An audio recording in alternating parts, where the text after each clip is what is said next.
ఆయన ఒకప్పుడు ఉమ్మడి ప్రకాశం జిల్లాలో ఓ వెలుగు వెలిగిన నేత. అభిమానులతో టైగర్ అని పిలిపించుకున్న నాయకుడు. చంద్రబాబు సన్నిహితుడిగా తెలుగుదేశం పార్టీలో కీలక నేతల్లో ఒకరిగా గుర్తింపు పొందారు. కాలం ఎప్పుడూ ఒకేలా ఉండదు కదా. కాలక్రమంలో జగన్ పంచును చేరిన ఆ నాయకుడికి ప్రస్తుతం రాజకీయంగా ఇబ్బందికర పరిస్థితులు ఎదురవుతున్నాయట. ఓవైపు వరుస ఓటములతో కొడుకు రాజకీయ భవిష్యత్తు ప్రమాదాల్లో పడటంతో వృద్ధాప్యంలో ఉన్న ఆ నేత జీర్ణించుకోలేకపోతున్నారట. ఇంతకు ఎవరా నేత? కొడుకు రాజకీయ భవిష్యత్తు కోసం ఆయన వ్యూహమేంటి?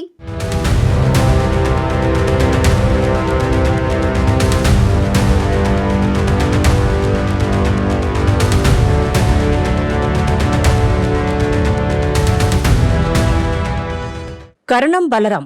ఈ పేరు వింటే ఒకప్పుడు ప్రకాశం జిల్లాలో హడల్. పార్టీల కంటే ఆయనకు సొంత ఇమేజ్ ఎక్కువ. ఆయనపై అనేక కేసులు నమోదయ్యాయి. అయితేనేం ప్రజల్లో మాత్రం ఆయనంటే నమ్మకం.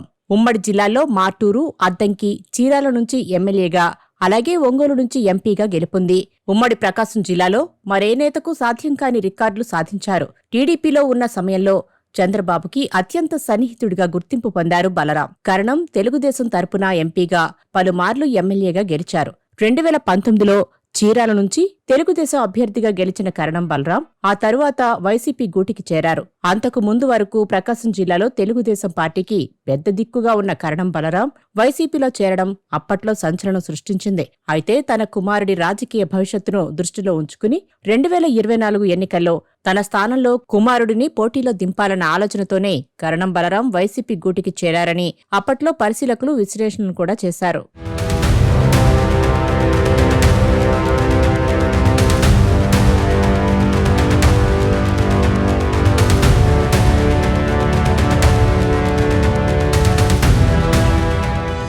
కరణం బలరాం తెలుగుదేశాన్ని వీడి జగన్ పంచన చేరడంతో తెలుగుదేశం శ్రేణులో అప్పట్లో తీవ్ర ఆగ్రహావేశాలు వ్యక్తమయ్యాయి. పార్టీ నుంచి పదవులు, గుర్తింపు పొంది పార్టీ కష్టకాలంలో ఉండగా గోడ దూకేయడంతో బలరాంకు చీరాల నియోజకవర్గంలోనే కాకుండా మొత్తం ప్రకాశం జిల్లా వ్యాప్తంగా నిరసన సెగలు తగిలాయి. అయితే వేటిని కరణం బలరాం పట్టించుకోలేదు. ఆయన కోరుకున్నట్లుగానే 2024 ఎన్నికల్లో చీరాల నియోజకవర్గం నుంచి వైసీపీ అభ్యర్థిగా ఆయన కుమారుడు కరణం వెంకటేష్ పోటీ చేశారు. అయితే వెంకటేష్ ఘోర పరాజయం పాలయ్యారు. వైసీపీ కూడా దారుణ పరాజయం మూటగట్టుకుని రాష్ట్రంలో అధికారాన్ని కోల్పోయింది. ఆ తర్వాత కరణం వెంకటేష్ కు జగన్ జిల్లా పార్టీ అధ్యక్ష బాధ్యతలు అప్పగిస్తారని కరణం బలరాం ఆశించారు.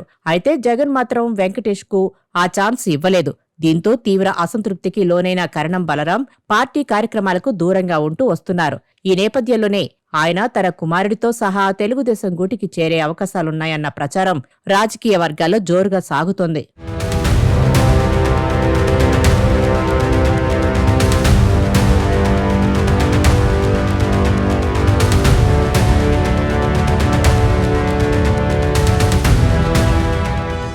రేపో మాపో కరణం సొంత గూటికి వెళ్లిపోతాడంటూ చీరాలలో చర్చించుకుంటున్నారు. నిజానికి చీరాలలో ప్రస్తుతం కరణం కుటుంబానికి సహకరించే నాయకులు పెద్దగా కనిపించడం లేదు. దీంతో ఇంకా ఎంతో కాలం ఇక్కడ ఉండి రాజకీయాలు చేయలేమని నిర్ణయించుకున్న కరణం బలరామకృష్ణమూర్తి టీడీపీలో చేరడం ద్వారా తన రాజకీయాలను కొనసాగించాలన్న ఉద్దేశంతో ముందుకు సాగుతున్నట్టు రాజకీయ వర్గాల్లో గత కొంతకాలంగా జోరుగా సాగుతున్న చర్చ. రాజకీయాల్లో శాశ్వత శత్రువులు, శాశ్వత మిత్రులు లేనట్టే కరణం బలరాం టీడీపీలోకి వస్తారంటే చంద్రబాబు ఓకే చెప్పినా ఆశ్చర్యపోనవసరం లేదని అంటున్నారు. అయితే కొడుకు కరణం వెంకటేష్ రాజకీయ భవిష్యత్తుకు సంబంధించి కమిట్మెంట్ తీసుకున్నాకే కరణం పార్టీ మారే అవకాశం ఉందని అంటున్నారు.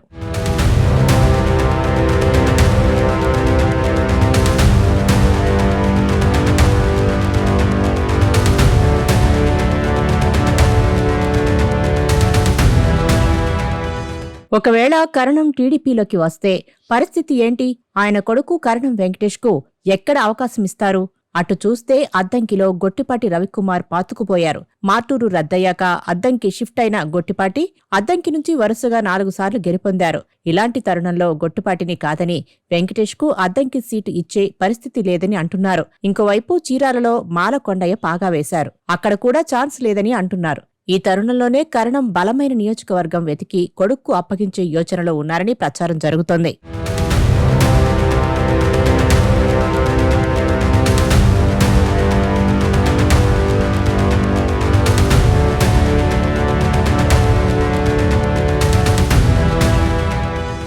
కరణం బలరాం గతంలో ఒంగోలు ఎంపీగా పనిచేశారు కాబట్టి ఆయనకు ఒంగోలు లోక్సభ పరిధిలోని అన్ని అసెంబ్లీ సెగ్మెంట్లో పట్టుంది. దీంతో వచ్చే ఎన్నికల నాటికి సంతనూతలపాడు జనరల్ కేటగిరీ కిందకు వచ్చే అవకాశముందని, దాదాపు 2027 నాటికే నియోజకవర్గాల డీలిమిటేషన్ అలాగే మార్పులు చేర్పులు జరిగే అవకాశముందని, అదే జరిగితే సంతనూతలపాడు అయితే బాగుంటుందని భావిస్తున్నారట. సొంత సామాజిక వర్గం బలం కూడా అక్కడ ఎక్కువే. డీల్ సెట్ అయితే వెంటనే వైసీపీకి గుడ్ బై చెప్పేసి పసుపు కండువా మెడలో వేసుకోవడం ఖాయమంటూ రాజకీయ వర్గాల్లో ప్రచారం జరుగుతోంది.